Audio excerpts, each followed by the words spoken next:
Hi everyone, I'm Kyle Bechet, and this is the AAF Exchange, a podcast from the American Action Forum, where experts provide clear, data-driven insights into today's economic and domestic policy issues. Welcome, and thank you for tuning in. Laura, it's nice to meet you. I'm Kyle. Very nice to meet you. Oh, I forget you haven't met. Yes, sorry. No, we haven't met. Yeah. No, I'm a terrible host. I do the digital stuff for Doug now, so I get to do this fun podcast with him. It's basically, just a discussion. And, right now, generally, before I do the intro, we talk about sports, but we won't do that today because neither of us are happy about our sports teams. So I'll just go ahead. You don't want to talk about Taylor Swift? No, I'm happy to talk about Taylor Swift. I mean, she's still not talking about tax reform, right? Like that. And she's doing nothing for the National Flood Insurance Program. I mean, she has failed on every important policy issue. I just don't understand it. I don't understand the adulation for someone who has manifestly no accomplishments. I mean, it's unbelievable. Well, she does have an accomplishment in that she's finally the NFL found a new way to attract a bigger audience. I didn't think it was previously possible to get a bigger audience for the Super Bowl, but here we are. Oh, well, okay. So there, we talked about Taylor Swift. There we go. We did. Yeah. All right, let's do the intro. So are you recording? I am recording. Yeah, I started it when she came on. Good. Okay. All right.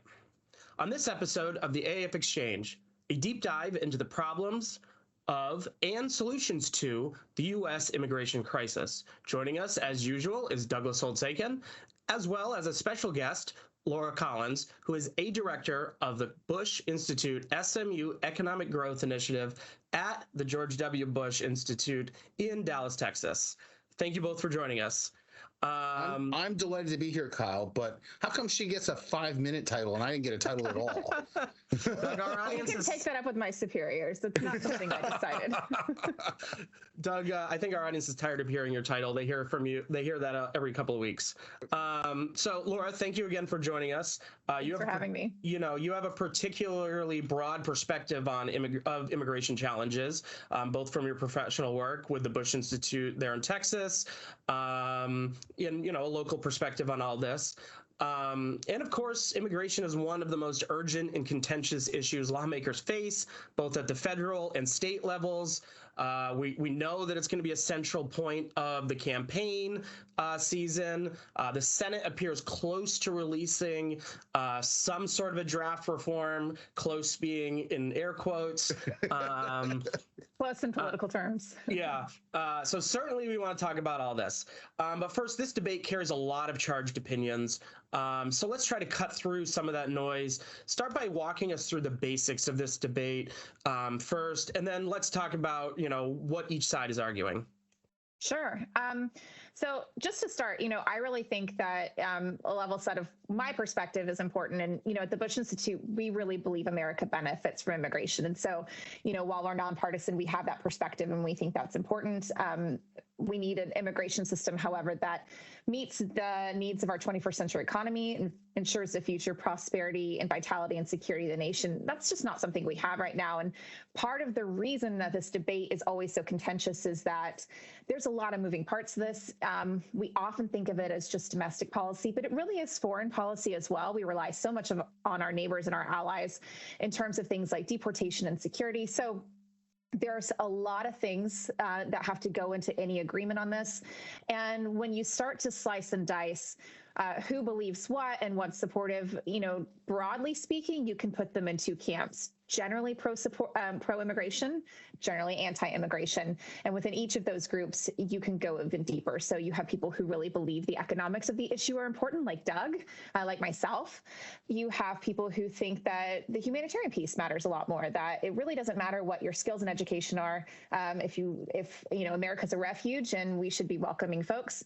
And on the generally anti-side, you end up with a few different scenarios. Mostly you have people who say, well, I like enforcement. I think we need to do enforcement first. I'm really scared of who's coming across the border. But legal immigration is great. We know who those people are. We vet them. They followed the rules. They stayed in line. Increasingly, what we're seeing instead is this sort of populist economics of like immigrants are bad. bad and they take our jobs, which we know from the economic data isn't true, mixed with an enforcement-only perspective. If we're just mean enough, if we just enforce the laws enough, that we actually will get to zero at the border, which is completely unrealistic. We wouldn't ask that of any other law enforcement agency, and I think doesn't take into account the very human aspects of migration. These are individual human beings making a decision based on their personal circumstances about what's going to be best for them and their families. And as much as we would like everybody to respect the rules on that, if you're talking about the difference between being able to feed and support and educate your family or not, you're probably going to be on the move. So we can pass all the harsh laws we want. Ultimately, people are still going to come to our border. Yeah, I mean, Doug, we talk a lot. I mean, we've talked a lot about the economics of all of this, but I mean, it's interesting to hear, that there's a lot of other perspectives. I mean, I think it's not well understood that what Laura said is absolutely dead on the money. People are going to come to our border. Yeah. So like there was this sort of great surprise to me, and I like to think I follow these issues, but CBO put out this report on the demographic outlook from now to 2054, and that's all about America's low fertility and its mortality, and as a result, the fact that the native-born population is not going to provide any population growth. It's going to all be immigration. So that story you and I have talked about, we've told that, but I looked at the numbers and like there's this huge spike in immigrants in the U.S. in the past 2 years, an additional 2 million more. The number of people coming across the border is staggering. It is incredibly high, and wrapping your head around the magnitudes, I think, is important. So this is a big issue, and the composition has changed dramatically. It used to be that it was people coming from Mexico, and then it was people coming from Central South America through Mexico. Now there are 25,000 Russians, 25,000 Chinese. People are going to come to the U.S. There are global reasons for people to decide to come to the U.S. So we better figure out how we want to handle this.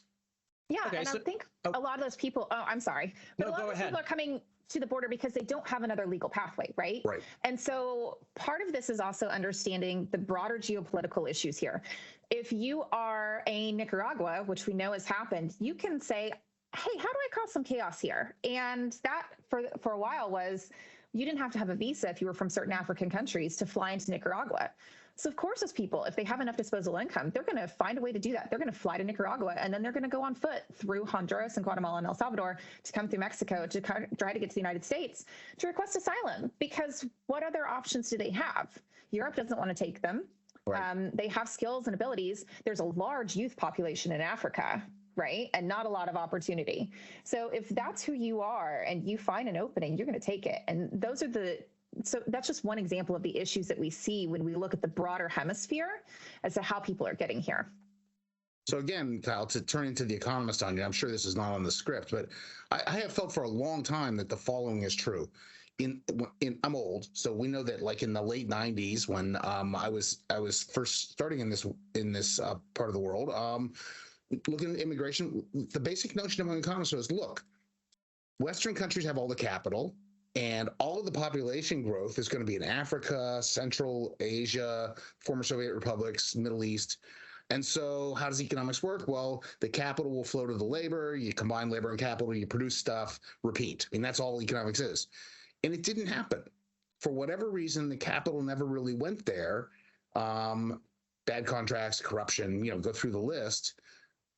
But economics hates a vacuum. So the labor is coming for the capital. And so the powerful forces to get on a plane, get to Nicaragua, get to the U.S. are real. And so we ought to just recognize that and figure out how to build a legal immigration system that accommodates what our needs in that world. And as a result, gives you some chance of being successful at the border.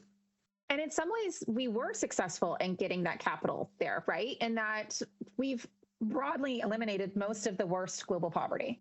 Yeah. And the poorest of the poor don't migrate because they can't afford to. So I don't consider it a bad thing that people are not living so poorly that they can't migrate, but it does mean that we need to take a real look at the systems we have in place and decide to modernize them to meet what the new realities are instead of the situation in the 80s and 90s, which doesn't exist today. Interesting. All right. Well, let's take a deeper dive into all of this. Not that we've already haven't been taking that deeper dive, but let's just look at the situation on the southern border, because I think that's where a lot of the conversation is right now. What are the key drivers of that crisis? Oh my goodness. Well, a lot of it is that we have a lot of open jobs in the United States, and people think that if they get here, they can have an opportunity to make enough money to support themselves and their families back home. So that's number one, right? We know that a strong economy in the United States is always a pull factor. It doesn't matter how much we crack down on employers, doesn't matter how much we crack down at the border.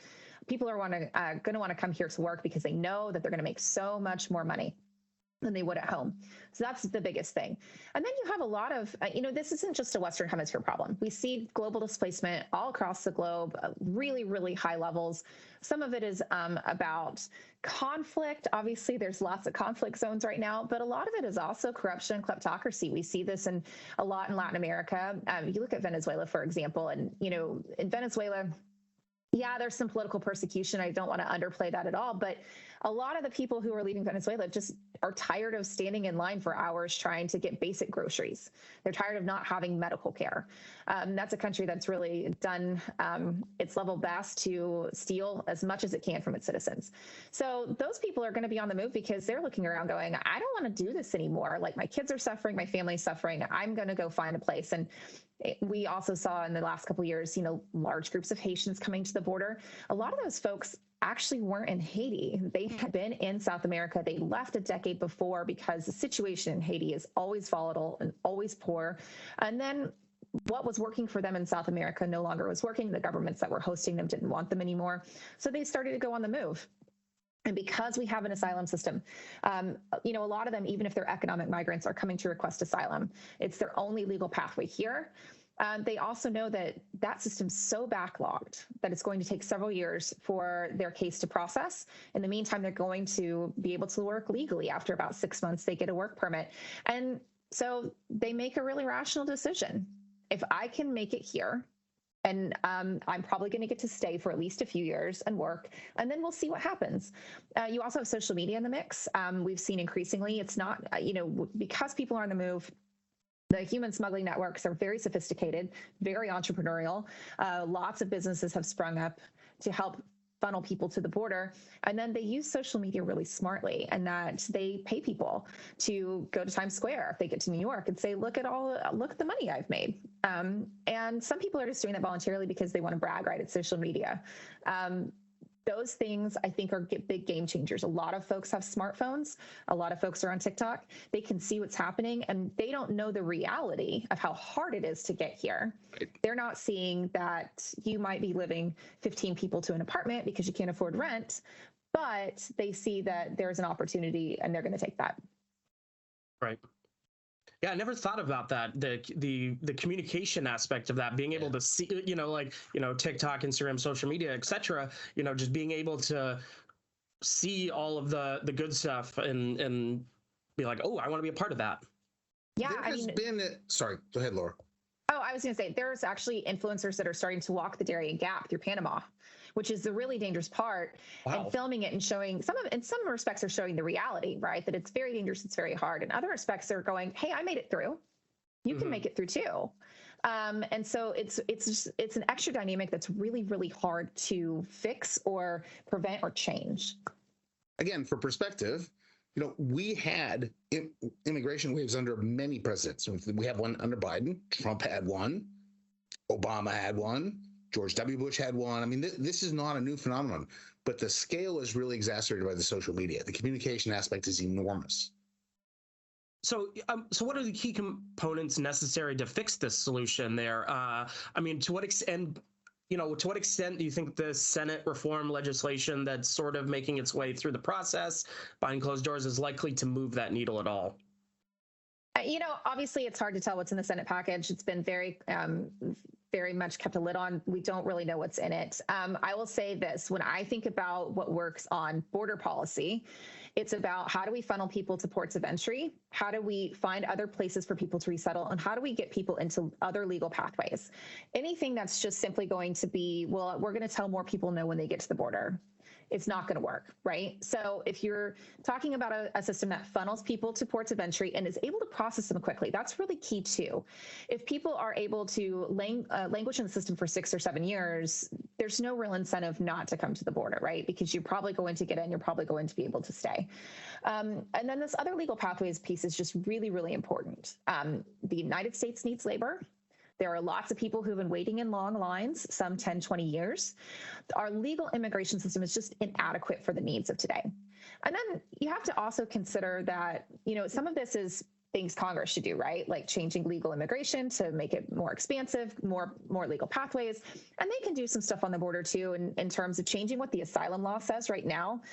There's no difference between whether you come at a port of entry or between a port of entry. If they wanted to toughen between ports of entry, try to funnel people to ports of entry and other legal pathways, that would make some sense, while also not leaving out in the cold the people who really do need to cross between a port of entry. Like if you were in true danger, that's what asylum is designed to do, right? Be able to cross wherever you are so that you can reach safety. But some of this is also, what are we doing diplomatically? What other countries are we going to be talking to say, hey, I know you need labor too. There's this group of workers. They're on the move. What is it that, how do we help you set up an immigration system that allows you to be a receiving country, that allows you to successfully integrate them? And that's something that I think is harder to pin down, but also really, really important when we think about global migration trends. It's not just about who can we take in, it's about how do we help the rest of the world and our allies and countries who could be receiving countries really have a system that works as well. And there's some fairly mundane things like money. Yes. I wrote about this earlier this week. I mean, I don't think most people know that the U.S. Customs and Immigration Service is a fee-funded agency. Congress doesn't appropriate money every year. It has fees. The immigrants get charged fees. There are fees for H-1Bs. There are fees for all these different services they provide. And the fees are supposed to cover the cost of the service. That's how they're supposed to be set up. And the fees hadn't been changed since 2016. And we have this massive influx and backlogs. And, at some point, they might need more money. So they just raised the fees for the first time. That's fine. But honestly, if you have a major national priority that you can actually solve with a couple $1 billion, you got to think about just spending more money. Spend more money. Well, I'm the conservative, and I'm saying sometimes you just got to take care of the problem. That's what I find really funny about the border discussion too, is that, so often it becomes like, well, we need more detention beds and we crack down. And detention's expensive. Yeah. Alternatives to detention are less expensive. And we know that if we do them successfully, we have the ability to make sure people are showing up for their appointments and their hearings. Obviously, the deportation aspect is a little different. Years down the road, it's harder to deport people. But, the least expensive thing we can do is probably to create new legal pathways and give people work permits, right? And so there's a little bit of this where you go, okay, if you're really concerned about how much it costs, you're not willing to give the agencies the money, what is the other solution you can do that's mutually beneficial? And, I'd also add that because USCIS is fee funded, when you have a sharp reduction in legal immigration, which we saw a little bit because of policies in the last administration and a lot because of COVID restrictions, yep. That agency loses a ton of money quickly. They have to lay off staff. They have to get rid of contractors. And then it takes a while to staff back up. And so that agency's been digging out of a hole for a couple of years now. True. Interesting. Well, this is usually the part of the podcast where I ask Doug a really tough trivia question, but I skipped it this week. So I don't have anything for you this week, Doug. I'm sorry. Which just because we have so much to get to, and I just didn't think we. Well, and I got us off of the schedule. I'm sure No, but you probably had like 6 more questions, and This is where I get to act like I'm smarter than Doug for once, and so it's usually just a feel good section for me. So it's more on me. Embarrassment for me. I'm really shocked for skipping this. So let's switch gears and talk about the undocumented immigrants who are already here. We obviously are focused on the border because of the current wave, but this comes up every election cycle, it seems like, in my lifetime at least. I'm sure in Doug, your lifetime, you've seen it just as much. Yep. what are the key, what are the key challenges, and what are the key, some potential solutions around this issue? Yeah, the undocumented, some of them, a lot of them arrived legally and overstayed a visa. Other people have crossed the border. I think you could also probably lump in, not to the larger undocumented number, but you could broaden that number and talk about people who just came irregularly, who have an irregular status, right? Maybe you're waiting for asylum, but you have a legal presence because we're waiting for that to play through. Maybe you're on TPS, so you have no temporary protected status. So you have no real way to become a green card holder and an eventual citizen, but you're here, you're allowed to stay, you check in with authorities. So you have this big group of folks, and what are you going to do with them? They're here, they're working. Some of them are business owners. A lot of them are homeowners at this point, and a lot of them have American citizen children. Even when we talk about the dreamers, the population of folks who were brought here as children, those folks are my age, right? They're in their 30s and 40s. A lot of them have American citizen children. They've grown up here.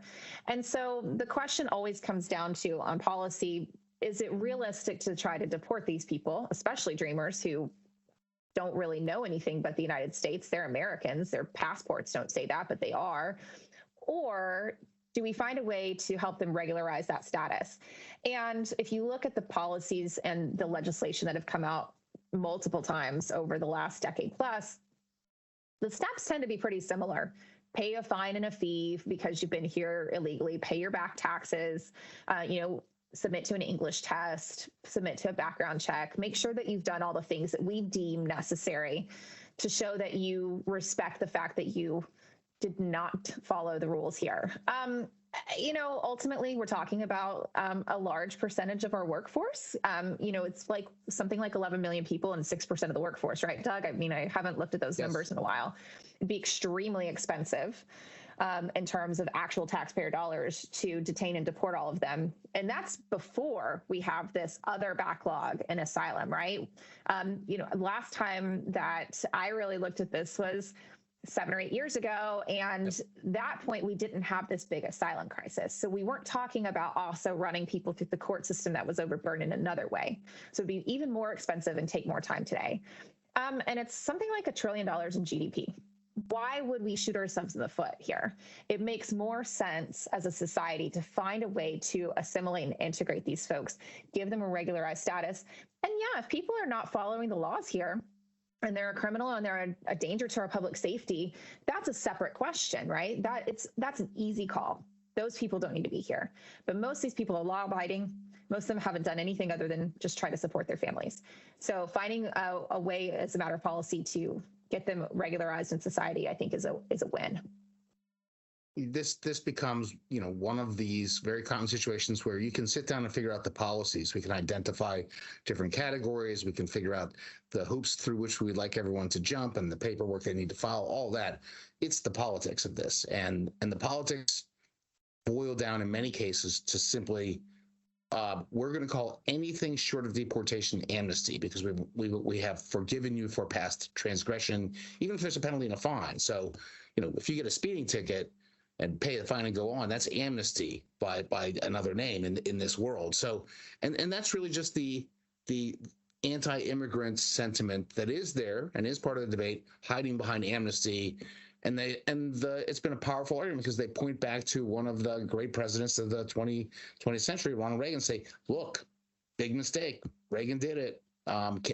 You're no Reagan and you're gonna make that mistake too. Oh my God, when your legacy is gonna be terrible. So the politics of this have really been the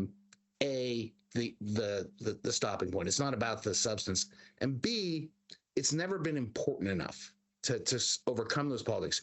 I think that's the difference now. It's that population, especially with the huge influx of people waiting for adjudication of their requests for asylum, right? That population is getting really big quickly, needs to be settled somehow, and the labor needs have become quite acute. And people are starting to understand that.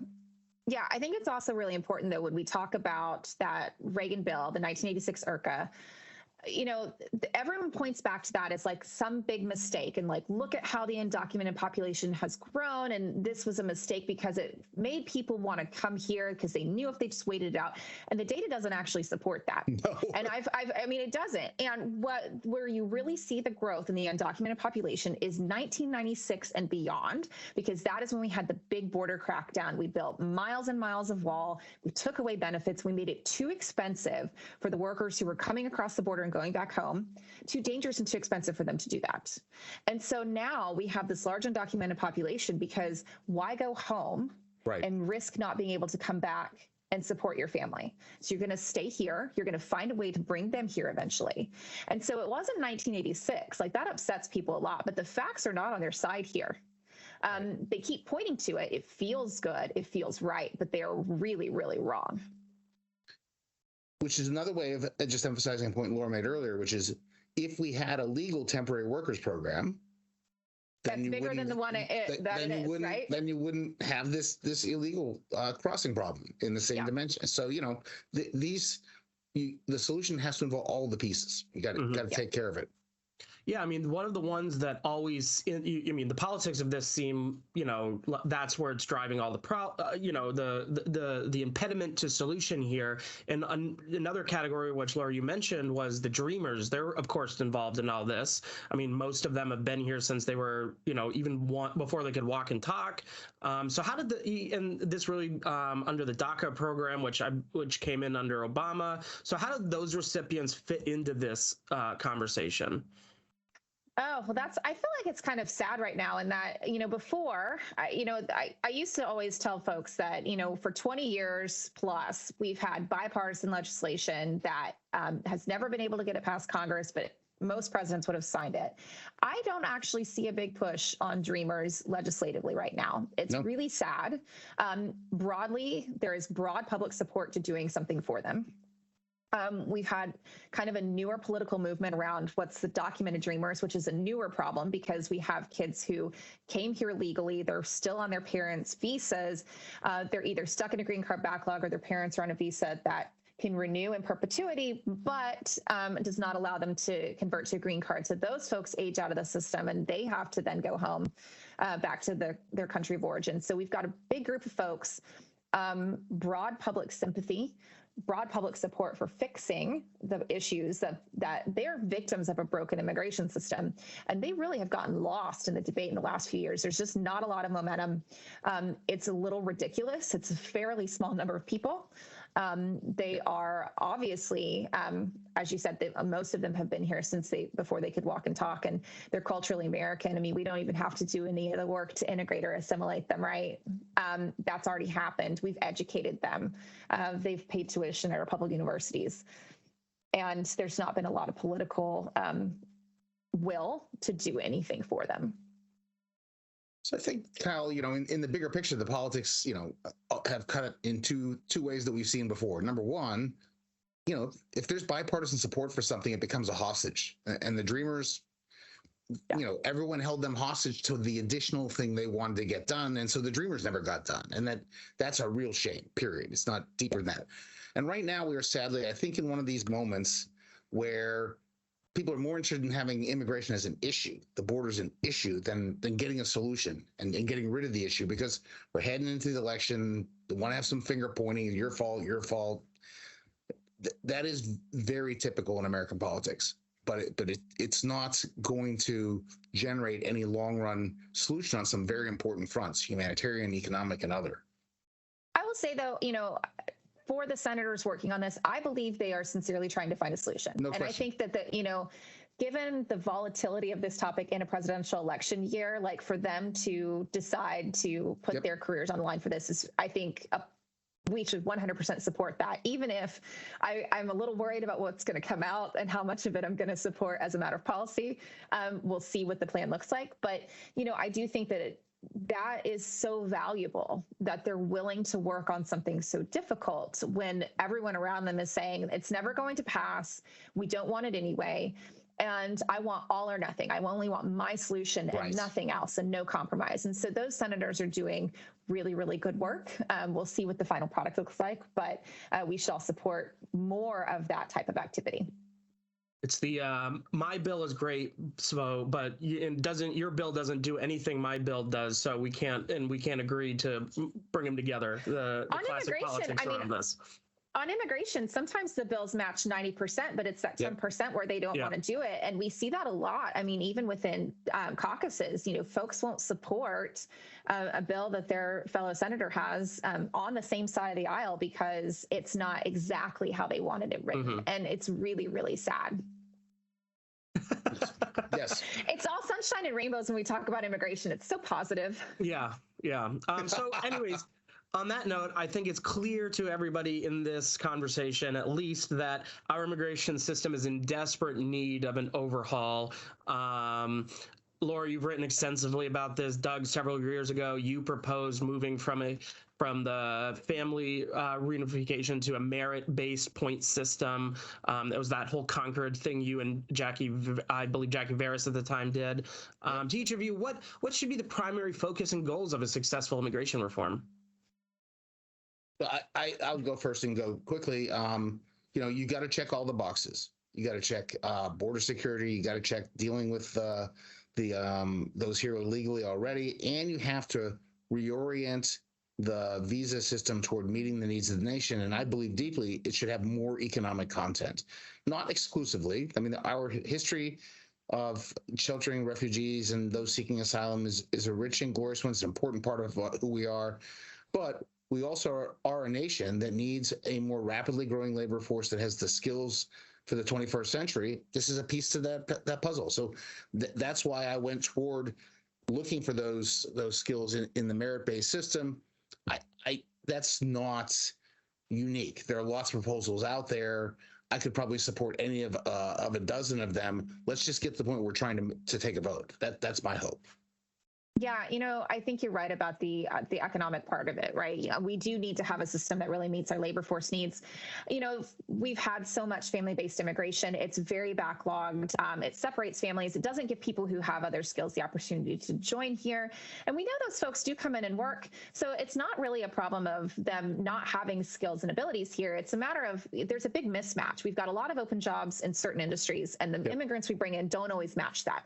And that's not necessarily a problem in that they find a way to work in this economy. They find a way to create new opportunities for themselves, but not filling those gaps, I think about particularly on the higher end of the skills and education and technology and doctors in particular. Like, why are we not bringing in people where we have real needs and real gaps in the labor force? And that's at all skill levels, right? We don't have a lot of childcare workers. Are there people abroad willing to come in and work as childcare workers, right? Looking at the economy realistically and saying, where are the gaps? Are you telling me you have to cross an ocean to deal with an American child? Forget it. I mean, there are people who willingly do that in our au pair program all the time because it still matters to them to come to the United States. But also, President Bush liked to say when he was in office that we can be a lawful society and a welcoming society at the same time. And so as a matter of policy, to me, what that says is we need to have robust immigration enforcement, but we also need to have really robust legal immigration. And you have to do both at the same time. What we've seen is if you just try to crack down on the border, you're just playing whack-a-mole. People will try to find ways to come here. And so legal pathways really matter and robust enforcement really matters. And it's a carrot and stick approach. How do you encourage people to go through the legal pathways? How do you encourage them to show up at ports of entry and still preserve, America's still that beacon of freedom and opportunity. We really are. That's why people are still coming here. We have these kind of amazing fights here, really intense about what it is to be an American and who gets benefits and who doesn't, and how we make sure that we all have equal opportunity. And abroad, they're just looking at it going, that's a great place. I want to go there. Because we are still that destination for folks, making sure that our immigration system preserves that while still meeting our needs. It's not easy. There's a lot of pieces involved. I'm confident that there's enough good ideas out there that we can get there if there's political will. Yeah, I can't remember who said it, but I always agreed with the statement that I'd rather be living in a country that people want to come to rather than a country that people want to leave from. So before I wrap things up, I just want to make a note that, of course, we'll, as always, provide links to any of the conversations we talked about in here, papers, insights, etc. So Laura, if you have anything you would like to highlight for our audience and people that listen to this, please send us to those and we'll make sure we add those in there as well. So Laura, thank you for joining us. I just have one last question. Was Doug always this fun to work with? Always, always. If you work for him, you can't admit that, right? But Doug has always, my memories of AF are that it was always just a really fun workplace, and one where we worked on very, very serious topics, but we didn't take ourselves too seriously. And especially on a topic like immigration, it's really important that you remember that, there's so much outside of our control. Taking yourself too seriously is setting yourself up for failure, because a lot of this is not going to be successful. It's a long game. And I think, that's something that I remember all the time when I'm working on this. And people ask me, how can you work on this topic? It's so dark and it's so hard and so volatile. I'm like, I love it. I love that it's controversial. And also, I can only control so much. So I go out and I do my best to spread facts and good ideas, and the rest of it is not up to me. Excellent. And I am glad she has such great memories. But what I remember of Laura is that she was always saying, Doug, line, you're close to the line, back off. This is true. The lawyer in me only lets me have so much fun. It seems since I've started here, we always at least have one lawyer on staff as a policy analyst. So it tracks. So thank you both, especially you, Laura, for joining us today. This topic of immigration is obviously not going anywhere, so I'm assuming we'll be talking about it on the podcast throughout the year and in any other mediums that we possibly can. It was great to have you. I hope we can have you back again, because there's so much I think we didn't get to that I would love to hear about. I mean, we talk a lot about the economics of in the money around here, the fiscal aspects. So it was great to hear a different perspective on the other things that encompass this broad and important topic. I'd be happy to come back. Good. Thank you both. Thanks. Thank you. I hope you enjoyed this conversation. Tune back in for our next episode, where our experts will provide clear, data-driven insights into today's economic and domestic issues. I'd also encourage you to check out any of the links in our show notes, and also follow us on social media to learn more about AAF. Don't forget to subscribe on iTunes, Spotify, or Google Play.